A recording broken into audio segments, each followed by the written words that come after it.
Hey, and welcome to the Weed Out, where we weed out the bullshit and talk about the nonsense happening in our backyard. My name's Spencer Fox Peterson. It's been a while since we've been with you. Good to be back.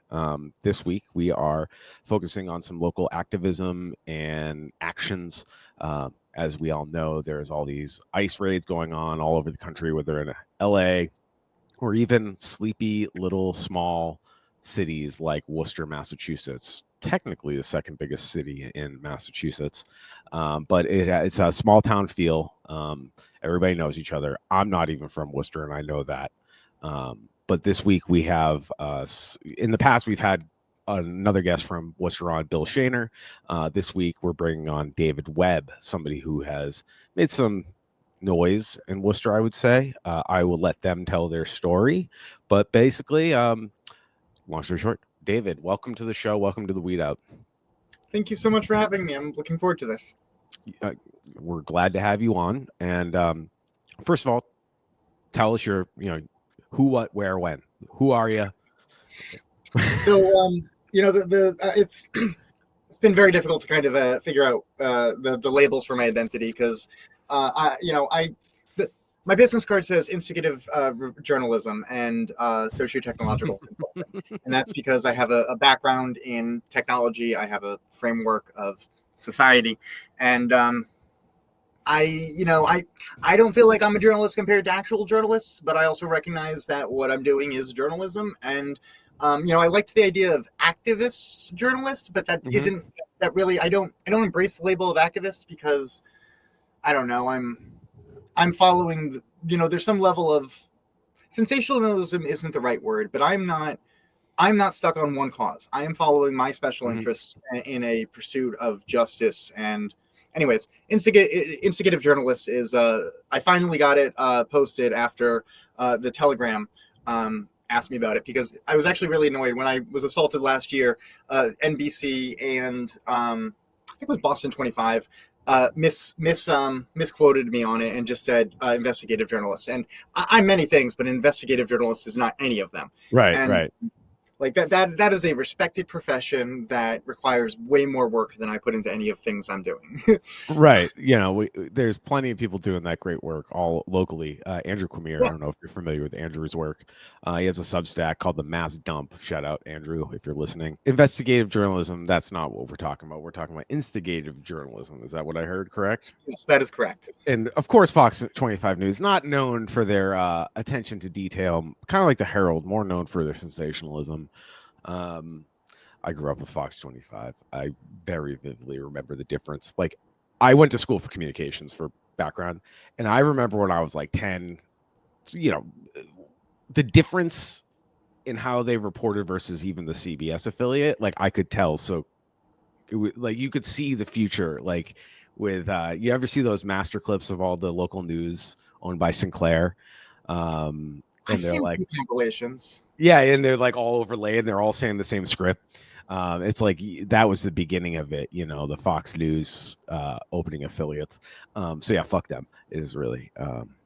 And shout out or anti shout out to Mass Live, which is the same model. I fucking hate Mass Live. Yeah, no, I'm so annoyed with them. Because of all my interactions with reporters, like there's some that I simply stopped responding to. And Mass Live, I've had to like block on 3 different, specific reporters. I wish they weren't so pay for play, and I also wish they cared more about reporting facts and stories than being sensational. Straight up, once a day, if you go to their Twitter feed, they'll have just an ad for a Dunkin' Donuts. Like, Dunkin' Donuts in East Longmeadow has a revamp, and it's an article. It's not just an ad. And it's like, what the fuck are we doing here, man? Like, you calling this news? What's that? That's the state of journalism these days. It's that and things like the Worcester Guardian, which is, just the propaganda arm of our Chamber of Commerce. Right. And just a bunch of cranks mad about young people's ideas, like it's so predictable. It's almost like the movie Footloose, it's just like, I can't believe this shit's still happening. It's crazy. Like, but happening right in front of everyone. Right.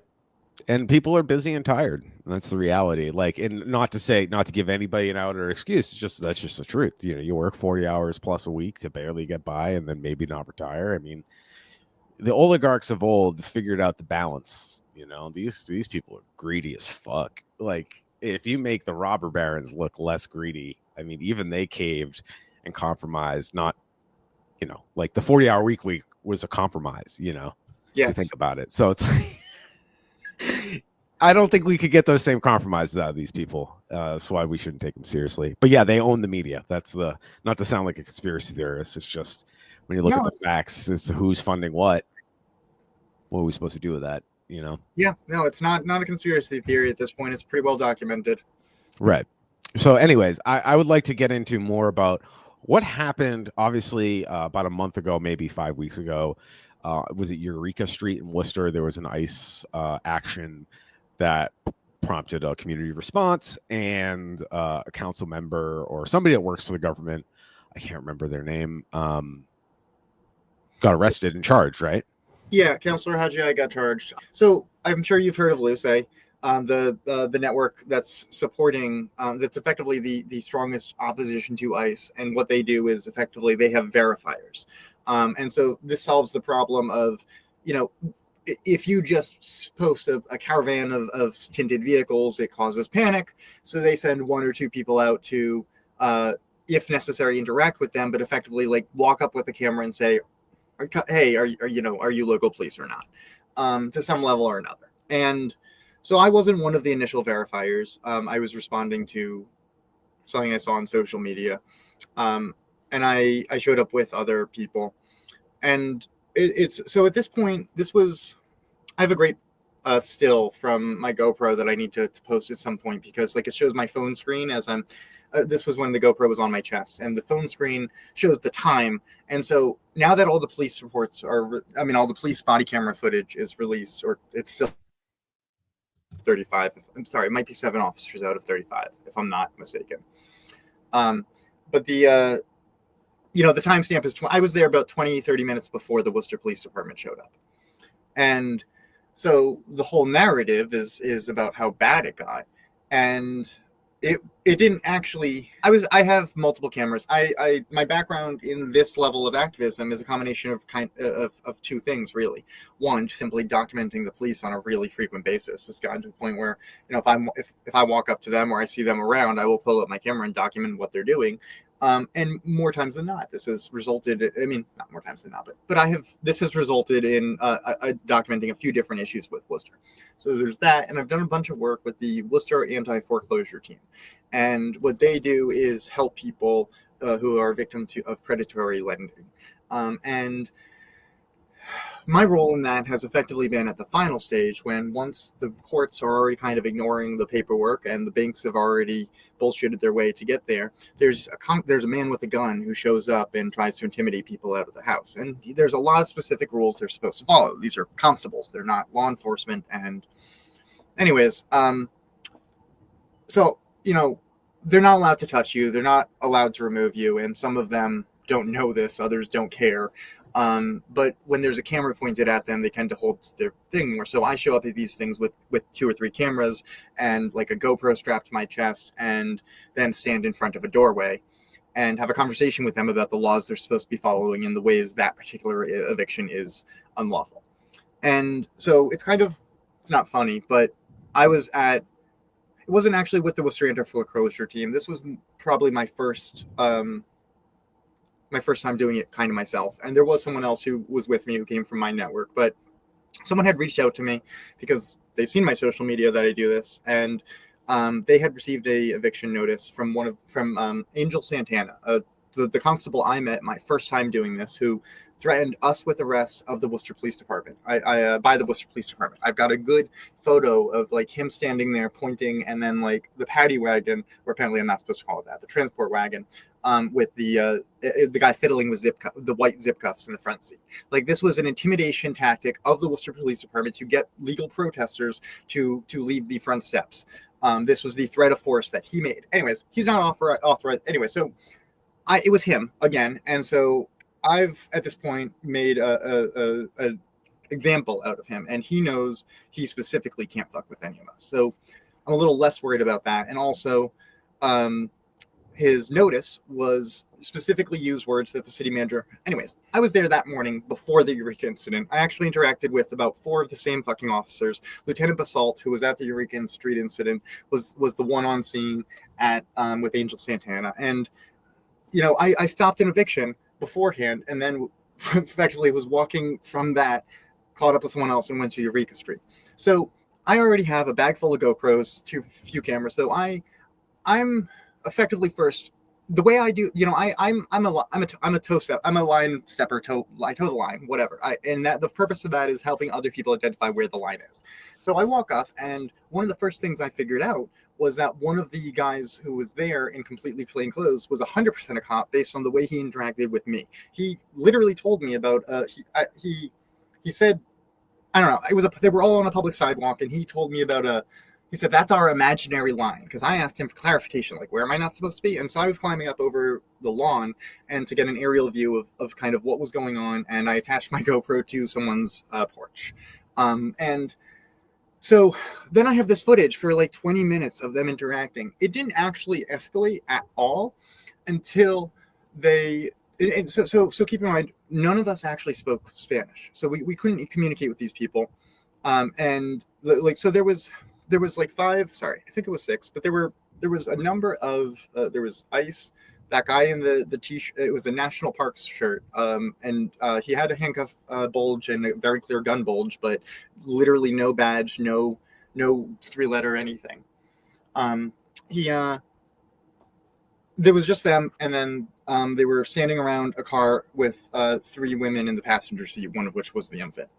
And so no one was communicating. So we're at that point. So it's worth acknowledging, Counselor Hagi was the first person to actually talk to these people, and Ash Spring provided their phone to Ash Spring is the other one, the other person who was arrested for assault with the dangerous unknown liquid that they smelled and identified as water on the body camera footage that has been released. But Ash Spring gave them their phone for translation, and minutes later, Attell is asking the law enforcement, presumably, like, this is still, it's worth acknowledging, I've confirmed through public records that the Worcester doesn't have a record of confirming that these people were in fact ICE. Right. I happen to know that they were because I saw them. I've seen footage that happened shortly after this of them.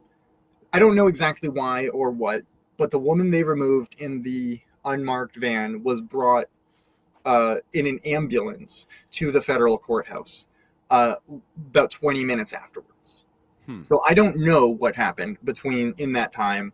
But the federal courthouse in Worcester is right next to an apartment building with a lot of windows, and someone who had upsettingly good, like, I'm like, I need to ask them what kind of phone they have because their Zoom was incredible.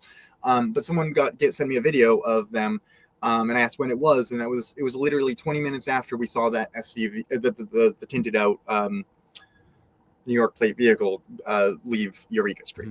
Is it possible she had like a heart attack or something? Most likely, it's incredibly possible that there. Yeah, I don't know. Why would she go? Why would they go to the courthouse in an ambulance? That doesn't make any sense either. It was weird. But it was also notably the same people. Like you could see from the video that it was the same agents we had just, like, there was that plainclothes guy in the Yosemite. I think it might have been Yellowstone, but I think it was a Yosemite shirt. Anyways, so I was documenting this, and it's also, so I stood in front of them, and this was, it was kind of, it's not funny, but like, I was both of the first fucking contacts with ICE. One, I accidentally, my backpack bumped one of them, and then I was holding out my GoPro and my phone in outstretched arms, and the lead asshole walked his head. He was texting on his phone, walked into my hand, so like you could see my GoPro go up, and he says, "Get that guy, he just hit me," to his other one. And so I loudly say, "No, I didn't. My hands were firm. He walked into me. It's on video. We all saw it." And I think that guy actively in that moment decided, I'm not here to arrest this white dude. I'm here for that brown one. Like, right. It was very much he was not about to start arresting people who hadn't actually done anything wrong on so many different cameras. Right. And but also, like, the fact that he said that guy hit me when my arm hadn't moved, like, this was on a lot of different cameras, including the one that it was in the hand he hit. So they are already zero respect. Right. Sorry. That's where I got sidetracked. Counselor Hajai asked those guys if she's been allowed to leave for the bathroom and if we can change the baby's diaper and start figuring out. And that's kind of when they began to get like, shit, we need to actually do something about this. I think, and I don't, this is entirely unconfirmed. So there's like two reasons why they were waiting for that fucking long before doing anything. Like why there was a family detained on the side of the street without being arrested, without any form of communication, without identifying themselves, without allowing them to go to the bathroom or change their baby's diaper. Because like they had already been there for over an hour by the time like people started showing up, and I was there like 20. So they'd been there for about 2 hours. By the time the Worcester Police Department showed up, these women had been there for over 2 hours without access. And keep in mind, one of them had just given birth like in the past few months. Mm-hmm. Like really fucking needed to pee at best. Right. And so that was what I kind of realized that dynamic changed from a bunch of, you know, activists and bystanders to concerned mothers. And I'm obviously not under that category, but I watched that, you know, I felt my like your parental instinct kicked in. I don't know. You hear a baby cry, you like want to soothe it, you know. There was a enraged sense of injustice in that moment that, you know, I'm not a mother, I'm not a parent, and I'm never going to be, but you know, that went from us observing a potentially concerning law enforcement interaction to us observing an injustice. Right. All of us, everyone there, and I was one of the few people who wasn't a mother or grandmother. Like that's the other thing worth acknowledging. This crowd, I was one of like 3 white men, and everyone else was pretty much either a grandmother or a mother. There was, it was not an intimidating. And so, unfortunately, this is the language our oppressors speak. It sucks, but like they see women as something needing to be protected.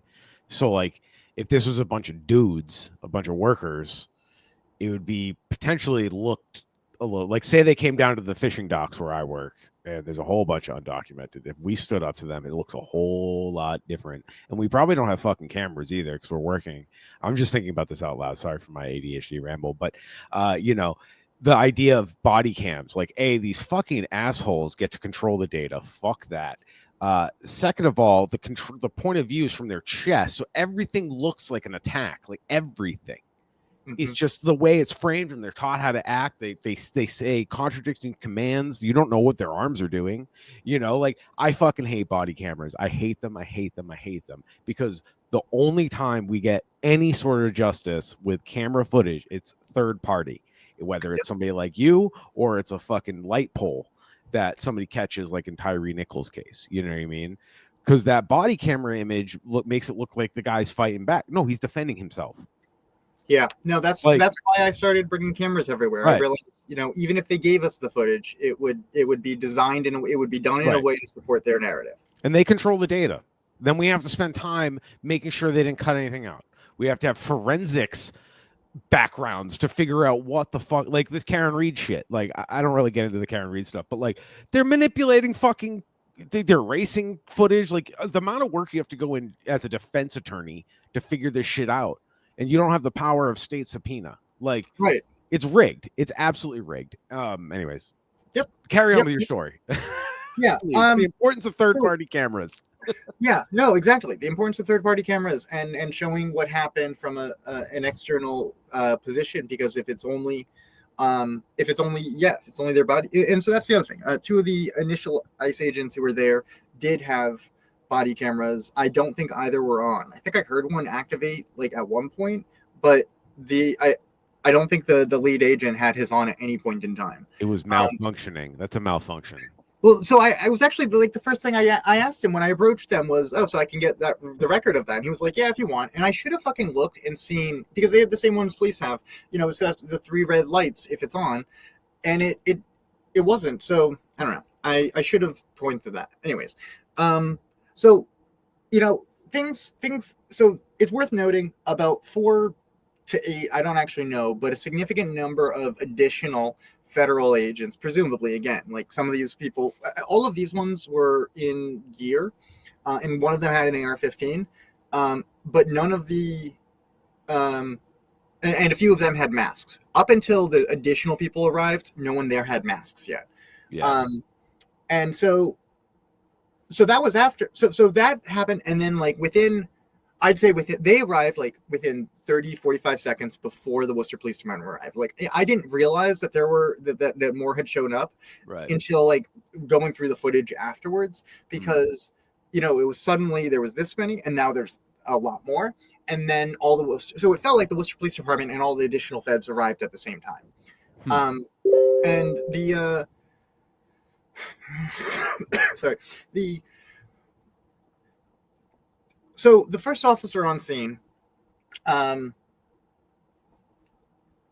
arrived. Like I've been looking at photos like of him of me. I was standing over the scene in the back, and of him arriving, and like the crowd, there is no angry crowd. Like the whole narrative, frankly, Patrick Hanlon, that was his name. If Worcester was smart, it would have pinned this whole fucking mess on Patrick Hanlon. The first officer on scene arrived, failed to identify who was who. Is that a Worcester? That's a Worcester PD? Just to be clear. Okay. Yep. Patrick Hanlon's the Worcester Police Department officer who was the first on scene. Okay. He immediately went to assisting ICE. I believe he's one of the people Councillor Hadji is accused of assaulting. It's all ridiculous, but he, his response was the initial problem. Like he showed up, he supported the other presumed law enforcement, did not bother. Like the problem is they cannot claim they did not assist when they showed up and immediately assisted. Right. I wanted them to kind of skip to afterwards. I took a photo. So one of the other things I did while this was all happening is walking up to the approaching police officers, reading out their names out loud and saying, were you called in response to ICE? And I didn't realize how incredible that was going to be until later, but now it's in every single one of the fucking body camera footages. So they can't, not every single one, but in many of them. So they can't actually deny that they, there's no question about what was happening when they got here. So they have all that, and also so they get to see, that like there's the white man is on the edge asking them for accountability before they do anything. And then there's the crowd of women. Right. Afterwards, I go up and I'm walking and I see all of them like sitting near their cars, blocking off Eureka Street. And I take a pic. I'm have my camera out, and so they start to go away because they know they don't want to be in those pictures. And I also, at this point, I'm acutely aware that like no matter how important it is to share the narrative, what just happened, like this is it had just turned into a protest rules apply. I have to be careful not to post people's faces or etc. and try to see what the thing is. So I had to get a picture without the people, but with the cops, and so I did. I took a picture of, and I said that the Worcester Police Department just did exactly what Eric Batista and Mayor Petty promised us they wouldn't. They assisted ICE in a warrantless arrest of someone who was here and had done nothing wrong.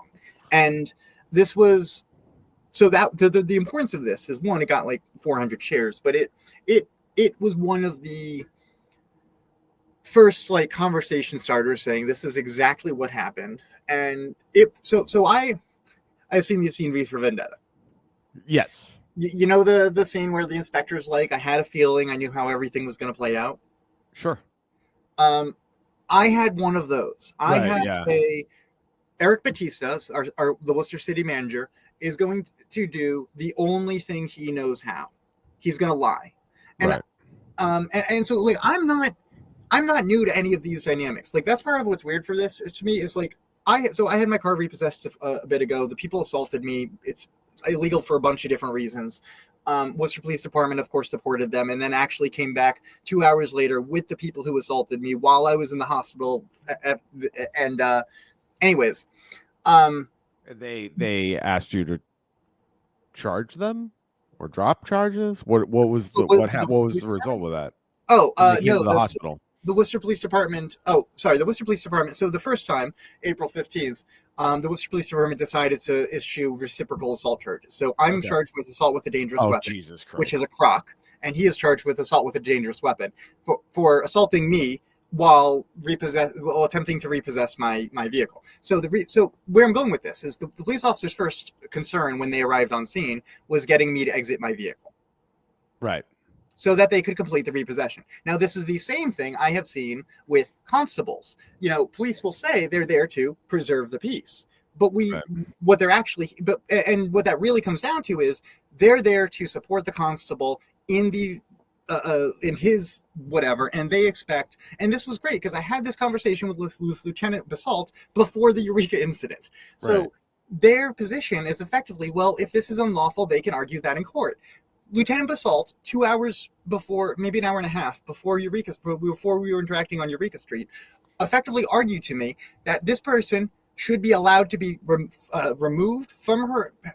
Removed is but whatever, that this constable can show up, and regardless of how unlawful the process up until this point is, because this constable has the power and a judge has said this, that this person should be able to be removed and then fight that afterwards in court. As if anyone is going to be able to fight that in court, even if they're not homeless. Yeah. Right, exactly. So well, excuse me. I just want to tie through.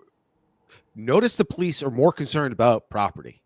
And they consider citizens property. That's why ICE exists. They consider, so even if you're a free citizen, that's why this whole argument about who has due process.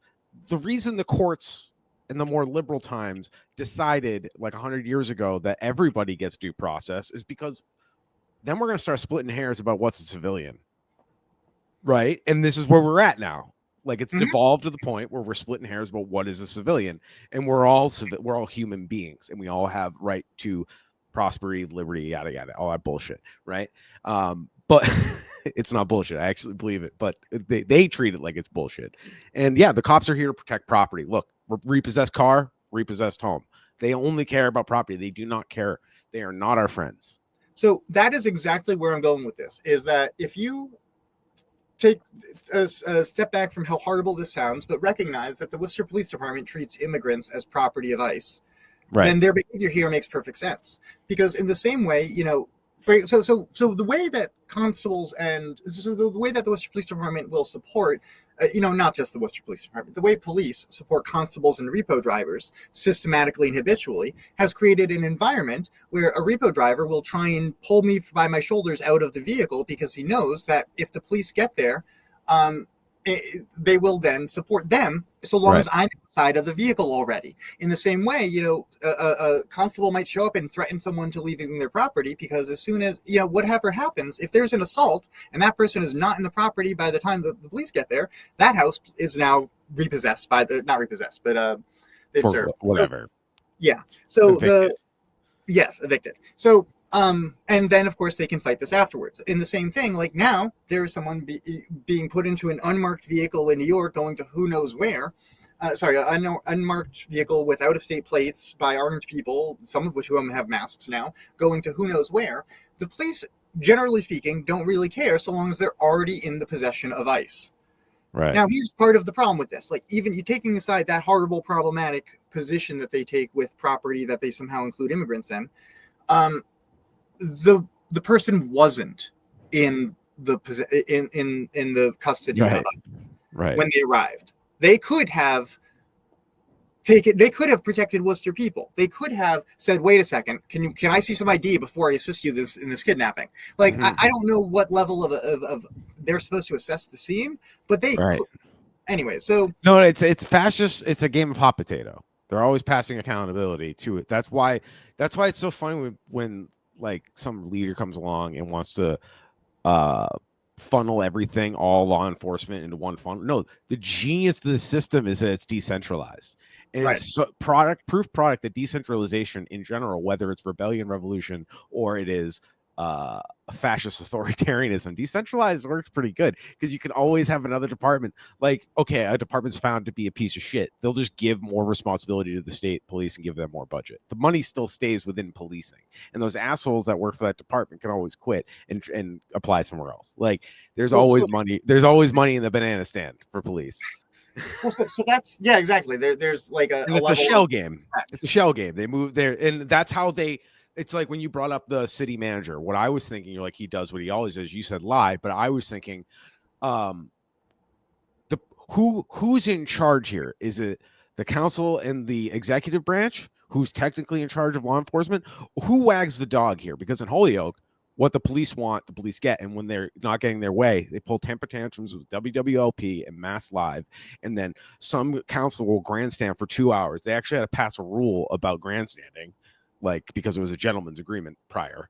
But like, basically, like, you can't do this anymore. And the government's actually been a lot more efficient this cycle. But overall, like, this is the MO. And then they have their goons show up in force, yada, yada, yada, and they get what they want. And who's running the show here? And the police don't even want to say they're running the show. They pass off to, well, that's the FBI's deal. Yeah, that's so the DEA's deal. That's ATF. We have a squad that overlaps, but like, you know, we don't know what's going on because of OPSEC. And you're like, what the fuck are we doing here? You're not at war. But for them, it kind of it's not for them. They are, but you know, there's a constant. If they need to defend war, damn. Yeah. So the reason this kind of ties it all together. So first and foremost, Worcester is very much dealing with the same kind of who's in charge, who the fuck orders the police department around. I was recently removed for being disruptive during the city manager's State of the City address. And this was from a private theater that had an agreement that included police not being welcome into it.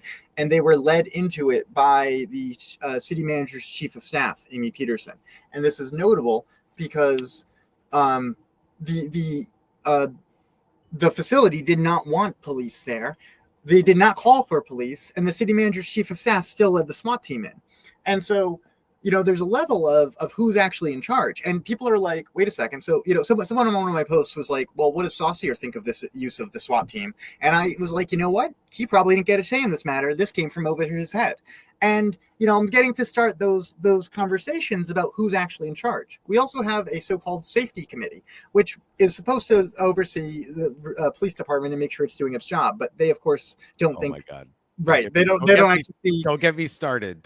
We actually disbanded our safety committee. In oh my God. You know, that it wasn't doing it. It's actually like, at least we took the mask off here in Springfield. Sometimes my wife, shout out Bridget, she sits in on the Springfield ones. Just like when she's like on some call, you know, some sort of forum, and hey, we need somebody to go. And, you know, sometimes she sits in, and it's just like, she's like, it's so pointless. I mean, it's good that we're, she's like, I can't decide. And I agree with that. I can't decide what's worse. Like, I can't, because like, I'm just like, even when you find a flaw, they like fight you tooth and nail. It costs so much money, and they got endless coffers because these people like Gary Rome or any local car dealer or any local business or business chamber of commerce, like you were mentioning earlier in Worcester, Northampton's got their little cartel up there too, and I'm sure Holyoke does too. I don't know as much about it, but yeah, they all fund the police benevolent associations. And that's where they get their resources at time to go show a force at city council meetings and get their wives to call in and complain. Pay attention to the police union drama currently going on in Worcester, like today or yesterday, rather. What day? Every day? No. There's specific new stuff. Okay, so this Worcester, shout out Tom Marino, posted a really great article that effectively outlined that the president of the police union had a screaming match with the chief of police that resulted in Councillor Hadji being charged after the Department of Justice informed him that they were not proceeding with charges. And so Tom Marino's article was good. Tom Marino's well-known, well-respected, has a relationship with a lot of different organizations and affiliations in Worcester. The Worcester Police Department, from their social media, posted saying, like, without naming what this week in Worcester, posted denying it, saying in a letter signed by like four of the five deputy chiefs, the chief and the director of the president of the police union, asking Tom Marino to retract his story. And you know, he responded in the comments saying, "This is my story. We haven't retracted anything since we've started, and we're not about to now. We stand by our reporting," as he fucking should. But like, what's great is this is further unmasking and unveiling the power dynamics and the problematic, like, you know, the real. I don't think the chief is in charge. I think Tom Duffy is actually in charge, and that's the problem. Is the police unions have all the fucking power over not just the people but the administration. Right. But ultimately, and I want to just always, this is my little thing. Ultimately, it's the capitalists who are manipulating these benevolent associations, these sheriffs, these power players, these like the woman in New York, Jessica Tisch. She's the police commissioner. She's a billionaire's daughter, and Oh. she's the one that's like going after Luigi. Oh, yeah, that checks out. And she is like, if you look at her background, like her family's gotten their money in her name's Jessica Tisch. Her dad is something Tisch, and they have gotten their money in the most disgusting ways. Like, of course, like, of course, like, Yeah. Healthcare and shit, like that kind of stuff. And it's like, oh my God, like this is so naked. Like you're not even hiding it, that who pulls the strings of the They armed don't need forces. to. People, And then are okay with this. It's and weird. then the theater of the politics, and then you start sounding like a crank. But it's true. I mean, it's the money that drives us. And I everybody in my personal life thinks I'm joking when I talk about car dealers, but they're like the devil. Like they're the ones. No, I agree. They fund like the rubber lobby. They're the ones that organize against public transportation. Rubber lobby is why we have fucking highways, like, and all that shit. If you look into the history of the highway system, and then of course it's incredibly segregated and racist. Like, oh yeah, like it's just so evil. And like the fact that your neighborhood like Ford and Toyota dealer is really the big bad, like, like on the local level, like they're ghouls, man, and they're always involved with the Chamber of Commerce. Look at all the overlap, all the things that causes problems, at least what I consider a problem. But anyway, sorry to take all the air up. I just want to follow up. So how did we get from, you have all this footage, obviously, and then you have the department and the government kind of coming out against this other reporter, who's more mainstream, sounds like a little more not radical, pretty cut and dry guy. Yeah, he's pretty cut and dry, it sounds like, from what I've seen of him. And what I am hearing is, how did you get the cease and desist? And how did this like devolve into that? So like, and why you? And there's other loudmouths in Worcester, I know there is. So like, how did this happen to you specifically? So I would say it has to be the quantity of emails, but what it really comes down to is, so one, they combined it with the no trespassing order. It wasn't just a cease and desist. I got a cease and desist and no trespassing. So separate. You can't go to City Hall. So the SWAT officer told me I couldn't go to the Common. What? Yes. I was the person, Eric Batista's process servers, aka Special Weapons and Tactical, told me I could not go to the Common when they tried to hand me the no trespassing order. They elaborated that include the sidewalks around City Hall, the front and back plaza, and I was like, wait a second, where does the back plaza end? And they're like, no, he specifically used the word Common. So I'm probably going to have a ridiculously good civil rights lawsuit over this. But let's focus on the cease and desist, because the no trespassing from City Hall is, of course, probably related. The real answer is because Tom Moreno doesn't walk around with a camera asking people for quotes. He sends emails and makes phone calls. And I have walked up to the city solicitor and asked her for comments on things that, she's not going to give me any information on, but it still looks bad for her to say no comment. And the same and I walked up to Amy Peterson and Eric Batista at a Chamber of Commerce event, and asked them if they had any comment about sending the SWAT team into a theater they didn't have permission to enter. And so then, but also my public records requests. So I have been seeking the body camera footage from the officer who decided to charge both of us with assault when I didn't. I effectively was like, wait a second, he's accusing me of assault. Well, I'm gonna stop talking to you, and you can do whatever you need to, but I'm not exiting this vehicle. And he was like, well, I'm going to charge both of you with assault then. And I'm like, anyways, I wanted his body camera footage. And the city, that was April 15th. I think I filed that like April 17th or 18th. They're supposed to get it to me in 10 days. Where I'm going with this is, I stopped by the office, the law department twice. The first time, I was talking with a friend. Both of these are, of course, recorded, which is part of what's so great about this. The first one, it's like a 20-minute video on YouTube, and it ends with the Worcester Municipal Security accusing me of harassing the law department outright saying, I say, wait a second, I'm not harassing them. He says, that's your opinion. And I said, okay, but that fact that I am harassing them is their opinion. And he said, yeah, but they work for the city, and so their opinion matters. Like, this is a conversation with the new Worcester Municipal Security that is implemented to prevent, we can call it to prevent First Amendment auditors, but they're really to keep the unhoused people out of City Hall.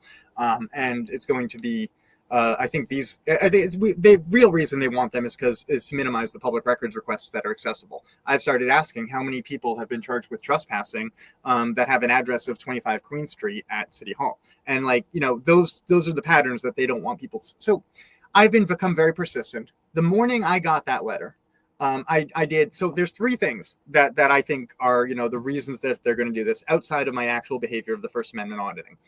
One, I started using a script that addresses, I cited State Department of Supervisor record determinations, and I have a script that effectively preemptively addresses all of the SCSI tactics they use to avoid providing answers to public records requests.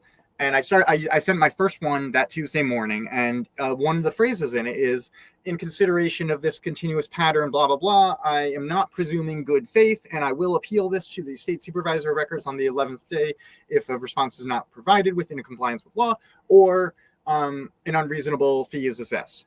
And so effectively, I am preemptively addressing their SCSI tactics in a way that really, so I guess what it really comes down to is I think it's a legal tactic because they need to argue that I am harassing them because that is their best argument to not provide the records that I have been asking for. So that's one thing. That whole thing is, because I use the phrase good faith, that means now going forward, if they can't show that I'm acting in bad faith, they know that I'm going to be using that against them. So that's one thing. Two, physically stopping by the law department and saying, I will stop by again this afternoon. I think they're going to claim they feel threatened by that, but I'm following up on records that they are actually withholding. And then this is probably the killer. I've been hosting a community town hall Tuesdays behind City Hall. So an hour after they gave me that notice, I was going to be hosting a group of who knows how many people. And I had specifically refused to get an expressive permits request. They thought I was trying to do a rally or a protest, and I'm not. And also I didn't anticipate more than 50 people, so it didn't qualify for the thing they wanted me to get anyways. But I specifically told the special events department, I am not filing for this. I'm not requesting this. I appreciate that you have improved the system. However, historically, utilizing this has not ensured that other communities have access to power or bathrooms. And as such, I am not seeking assistance with this facilities for you. As a courtesy, I still gave them the agenda. I wasn't trying to keep the information from them. But I effectively was refusing to follow city protocol for hosting a meeting in the common behind City Hall. And so they gave me this. So and keep in mind, the whole purpose of that was democracy outside of the city, empowering everyone to have conversations with each other instead of, it was effectively recognizing and acknowledging that speaking to the city council hasn't, it doesn't matter if they seem like they're listening, it doesn't actually get results. I think we can get more results talking with each other, and they're terrified of that. So I think it's a combination of how actually effective I've been, that they need to create a legal argument that I have been if they can't show that I'm harassing them, then they have to admit why they have been withholding records, and they can't do that because the reason they've been withholding records is because those records make them look really bad.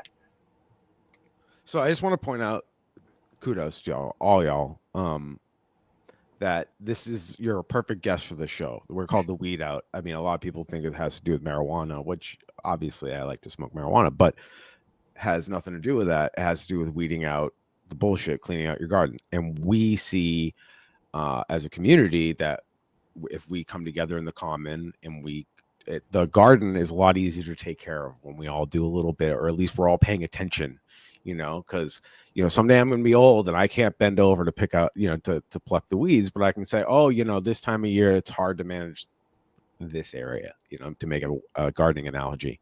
But and I can share my knowledge when I'm older, but now I'm an able-bodied person and I should be bending over to pick up the weeds. And alternatively, they see us as a weed. Yeah. They see us and by us I just mean anybody that's coming together with local communities, because they want us thinking this all gets solved at a federal level, and it just won't, because we're going to have to be the ones that do the down, in your neighborhood. The trash still needs to be picked up, the water still needs to be taken care of. Yep. It's like that's really how you have a healthy society. You take care of basic needs, and a lot of it will flow from there. And it seems kind of comically simple. But Yeah. it does. So I've obviously never had much faith in looking at these big federal or even big global institutions. They can be aspirational, sure, but like it comes down to us. We have to hold each other accountable, because even in utopia, there's always going to be issues. There's going to be conflicts, and we have to have a way to de-escalate and work through it. But we have to come together in a common space, yeah, and discuss.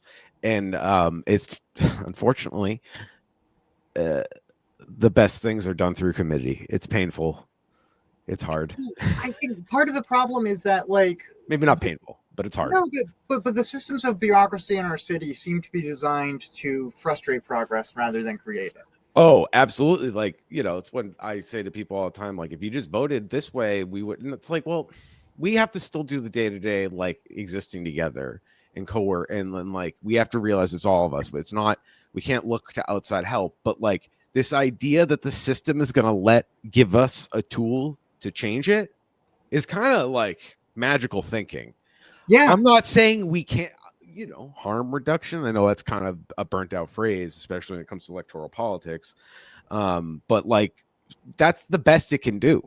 Like, I don't know. We have to do the work on the ground, and it's long and hard. And it's people like what you are doing and other people in your community that inspire you. I'm sure there's plenty. You could spend a whole day listing people that inspire you. I should start with specifically two, because Councillor Hajai is one of them, but Councillor Wynn as well was posting snippets from the city meetings showing why they couldn't get things done.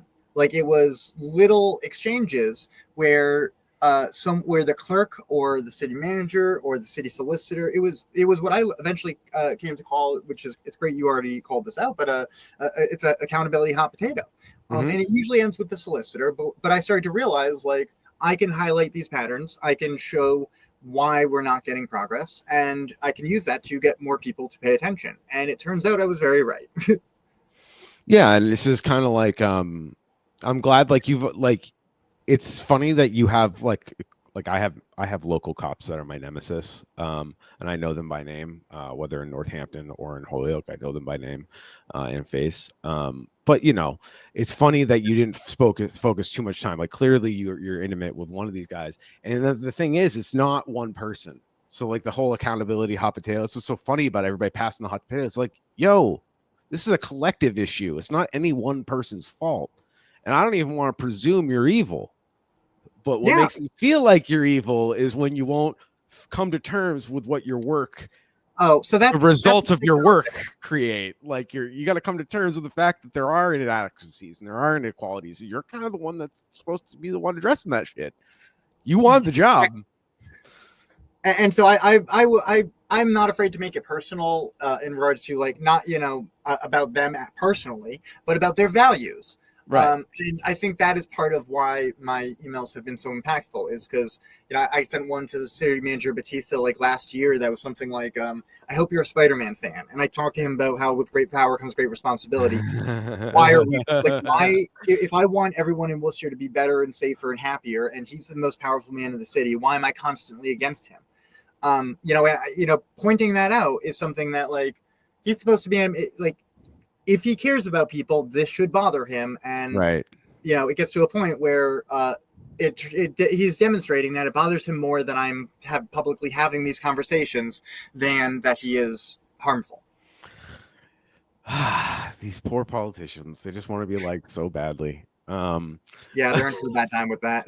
And in this system, it just breeds this, like, loathsome, like, just endless need for validation from the worst people that will validate them, and it's just like, damn, if you weren't doing such harm, I'd almost feel bad for you. Like, I mean, Yeah. I do have a little empathy. You were a little baby one time, like, but like I was too, and I've been done crummy shit. So like, we all have to like come to the light that we're not all perfect. But You know Jesus what? Now that Christ, I think about it that way, I've done shit I'm not proud of. I've sure, done shit I'm ashamed of. I haven't caused homelessness to increase in a city by true. drastic percentages. I I mean, have. I haven't systemically harmed anybody. I've definitely harmed individual people's self-esteem, like by being a selfish prick in my life. But like, I've never been such a selfish prick that other people don't get health care. Like, okay, cool. I guess. Yeah. Wow, bar is in hell for us white bros. City manager should be held to a higher standard. So should all of these officials. And Right. I don't think people care. And I think that's kind of why it's been important to do this, is to draw the names to the. He once tried to do a spiel. Eric Batista did about focusing on the issues, not the people. Mm-hmm. And that's the problem. Is like he wants to talk about the problems and not the people perpetuating the problems, while Right. they continue perpetuating the problems. Well, And it's semantics, because right, it's like, well, if it's about the people, which people are you talking about? Are you talking about the people you want to protect or the citizenry? yeah. It's funny. It's all semantics, and I think they're just. I think there's a lot of people out there, smarter people than me, have always just reminded me when I'm having moments of despair. Just there's a lot of people out there just faking it, man. They don't know what the hell they're doing, and It's true. they're stumbling along blind. And you're thinking a lot about this a lot more than most people, and you're like, that's like somehow reassuring and also terrifying. So terrifying. It's like, okay, cool. Well, I guess that gives me an out, but damn. That's not that doesn't comfort me too much. But bigger dummies than you, as somebody once said. And unfortunately, yeah, I don't, other than money, that's why the whole idea of defining ourselves on this economic system is fucking stupid. It's like, whether you call yourself communist, which I am, but like, if you're focusing only on the economy, then you're not thinking about people. You're not thinking about the world. You're not thinking about the ecosystem, the environment. I mean, that's kind of part of how I've adjusted so much in dealing with people online. Is everyone is effectively trying to compare themselves to. They're deriving their, not everyone, but most people. It's a common thing. I know. Yeah, I know what you mean. Yeah. Are trying to derive their own self-worth by comparing themselves to others under capitalism, which is such a stupid and horrible metric. But it's also the primary one for most people, it seems, which is like how they justify, that results in they're just doing their job mentality. So as well as the, putting their own survival under capitalism, that's how they end up caring about property instead of people. Mm-hmm. And part of it is we have been indoctrinated. I mean, when they talk about indoctrination, damn, like talk about being indoctrinated. I pledge allegiance. I went to Catholic school too, so I was double indoctrinated, and I was a Boy Scout, triple. I was in the Hitler Youth, man. Like, I that's why I laugh when like I see these little Patriot Front guys. It's like, you guys just wish the Boy Scout troop was still together, man. Like. Well, I mean, that's the thing, is people are just seeking acceptance in community. So all they really need is to get rid of everyone who doesn't think like them and everyone who doesn't accept them the way they are. And then they have exactly what they think they're looking for. Which is exactly what we're all looking for, ironically. Acceptance in community. Yeah, acceptance in community. They're going about a very weird way, a very dark, evil way. But like, yeah, it is funny. That's why I guess a lot of people say, like, when you're doing politics, you got to do kitchen table. But I'm like, I don't know. We have to have a broader sense of what society is. We can't just talk about our base needs. We can't talk just about egg prices and gasoline prices. What is the cost of using all this gasoline? What is the cost of mass producing these eggs? What's the drawback? Which I'm a food person, so like I could argue it's decentral. My argument is always going to be decentralization. Yes, decentralizing and empowering individual communities and people, and everything will work better. And trying to consolidate that power. Right. Well, that's the USDA is one of the biggest thugs in the world. Like, people say they're afraid of, the IRS. I'm more afraid of the USDA, man. I worked in meat, so I'm like, now I'm in fish, and I see how the different industries are regulated, and it's fascinating. The fish industry is definitely more the Wild West because the product just turns so fast. Like you can't really do what you do like you do with meat. The product just turns over so quick. Or That makes sense. not the product. I shouldn't say it like that. The animal that died for us to have sustenance. The shelf life is a lot different than an animal, like a land creature. So, it's just fascinating, and I could talk all day about that. But No, it makes sense. I thought about like how botanists, their inventory is different because like they have to plan for it to be grown, and then they also have to plan for it to be, in a fridge for whatever. It's there's it's like that, but way worse.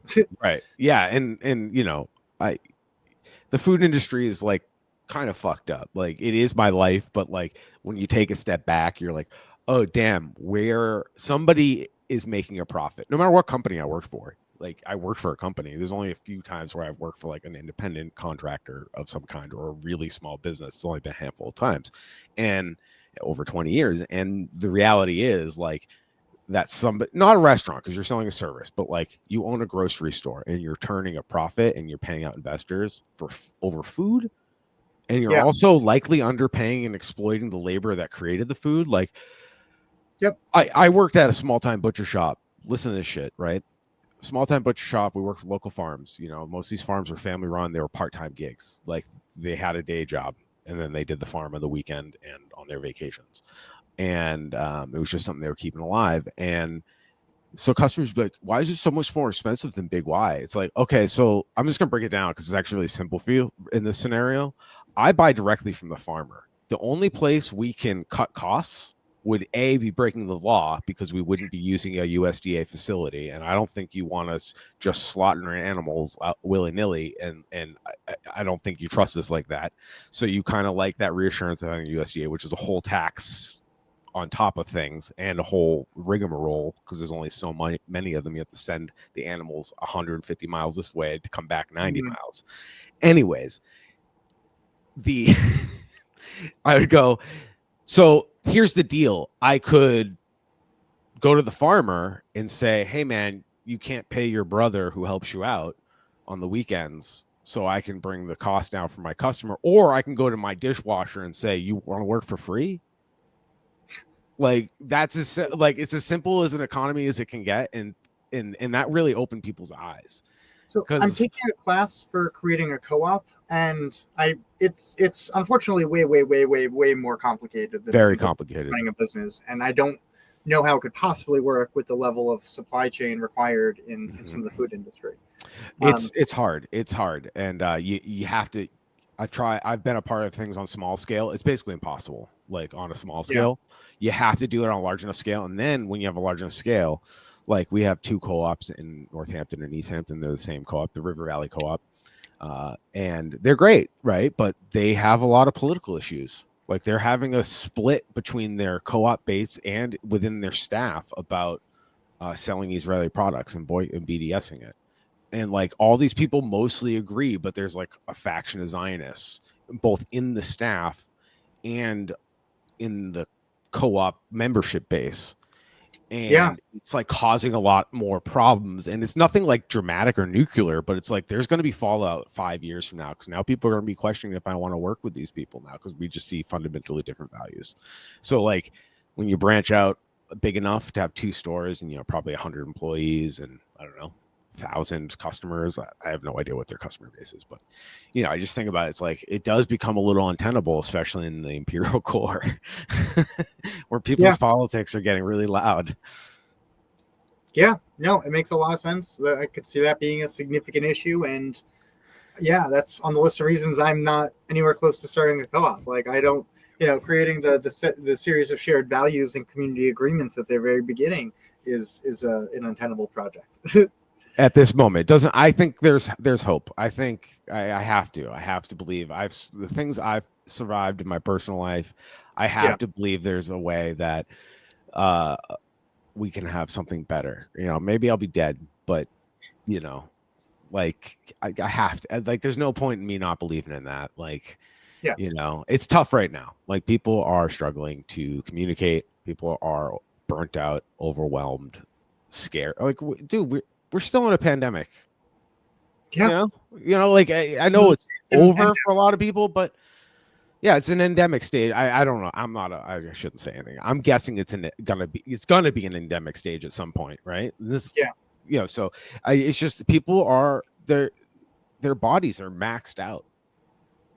Yep. And it's showing why. Like even our enemies, they're showing their tiredness. Yeah. Yeah. No, in a lot of different ways, they really are. Like Elon's just out there doing Nazi salutes. Yeah, I don't even know what the fuck. Like It's that's like he's like not even. It's like he's not even hiding it. Like no, everybody's just so burnt out they're not even hiding it anymore, well, I or don't even think that's a pretending. burned up thing. I think that's the opposite. They're all empowered, thinking that now it's okay. Oh well, that's a good point. Well, we're doing a real good half glass, glass half full, glass half empty, Yes. back and forth now. So, David, I want to say I would love to have you back on the show Sounds at good. some point. You're always welcome, and especially like short notice. But we're not done yet. I would like you to shout out those organizations you mentioned earlier. Sure. Okay. So Luce is they're effectively a pro-immigration advocacy group.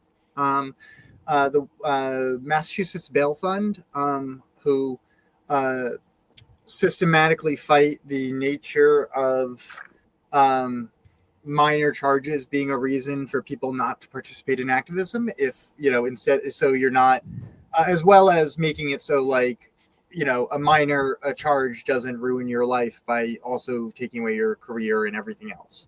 Mhm. So that they minimize the amount of time that people are in jail for nonviolent crimes, and so that's a great And organization. because they can't pay Yeah, exactly. you know. Like, if you don't have 40 bucks to get out of jail, you're stuck in there for the night. And that's a poor people tax. That's fucking stupid on so many levels. Yeah, but and this could apply to a parking ticket, to anything. Like uh like what you were saying earlier about the cops, like, oh, we'll figure this out later in the courts. Like rich people get to do that. We don't get to do that shit, because figuring it Yeah. out later in the courts means waiting for a court date for a clogged up court system because there's so many people in here for fucking nothing. Yep. And then you're prioritizing petty crime, whatever the fuck that means, but letting wage theft go unnoticed, and in Yep. fact encouraged, because Walmart could just subsidize their employees with fucking SNAP benefits and tell them how to Yep. do it. Anyways, Yeah. please, this is really important. Mass Bail Fund does good work. I know they're out here in out in the Yep. Western Mass and Berkshire's space too, so that applies to all over Massachusetts. Yeah. And then lastly, I've finally accepted I'm going to be doing my own blog, which is beautisticaboutit.com. Okay, beautisticaboutit.com. And that will be what kind of, Currently, that's mostly the Worcester stuff I've been doing. will But I'm be going to like daily content, video, like what's the Good format question. be? I don't think I'm going to host a podcast from there, but I do think it's going to be once or twice a week, some video, hopefully mostly text. No promises on consistency, Mhm. but I'm going to be trying to release informational and training based content to help people understand why I do what I do, see what I've done, and also do some of what I've done. And speaking for the podcasting world, we don't need any more podcasts. You are one. You can always utilize this platform, so don't worry about that. You know, not everybody has to be a one size fits all shop. Like I don't write. Some like people in my life have encouraged me to write. It's just it doesn't give me the. It feels like work to me, and I feel like you shouldn't do something if it feels not work, That's how but you it feel feels about me like doing. yeah. And I don't love it. I love talking, so like I Mm. grew up on sports talk. That's my or villain origin story. I grew up on sports talk radio, um, and so that's kind of why I'm like, well, I could do that. Like I can Yeah. facilitate a conversation, but yeah, I don't want to have any fancy editing or anything. I don't want to be a 2-minute TikTok or a 10-minute YouTube Yep. show. That's a lot of work, like a lot for me. So other people come second nature. Like I can do the basics and I just keep it moving. But yeah, I say the name of the website again. Beautisticaboutit.com. Beautisticaboutit.com, and it's just going to be you, or are there going to be collaborations, or It'll probably be just be me. Right now it's just been my Substack. It's all currently Worcester politics. But it's not. I mean, it's about Worcester, but it's not like everything I'm writing about Worcester it applies to elsewhere. And I've been trying to kind of frame it from more talking about the systematic issues. But yeah, it's a. I don't know. It's going to be a variety of content. Podcast I used to run was called "What Could Possibly Go Wrong," and there's a chance I'm bringing that back. That's awesome. That's a great name. What could possibly go wrong? That's great. I love that. So beautisticaboutit.com. Yep. And I'll send you the links to the videos I was referring to earlier as well. So if your audience, I'll put that in the show notes. So everybody, anything like the organizations you just mentioned, I have some links I'll put in the show notes, and then these YouTube links will also be in the show notes. As always, you can go to www.theweedout.com. If you want to reach out to us, email theweedout@gmail.com, or follow us on social media. More active on the Twitter, but check the Instagram pretty frequently. Make sure that the DMs. So if you need any tips, anything like that, any show ideas or critiques, criticisms, etc., feel free to reach out. I may ignore you if I don't like your criticism. It's my show, goddammit. No, I'm just kidding. I take everybody's feedback very seriously. For Joanna, she says hello, everybody. Hope everybody's doing good. She's busy with some local business in her town. We'll talk about that more later. Montague and her hometown Pittsfield have been a fucking mess. Today we talked about Worcester, and that's just one little soap opera. I mean, I should probably light calling a soap opera. One more horror story. And David, I would love to hear from you again, and look forward to seeing what you pop up on beautistic.com. And thank you again for joining us. Be autistic about it. Beautisticaboutit.com. Sorry about that. No worries. I will make sure to get that right. Say that again. Thank you so much for having me. This was great. Anytime. And so everybody listening at home, everybody take care and keep weeding out the bullshit.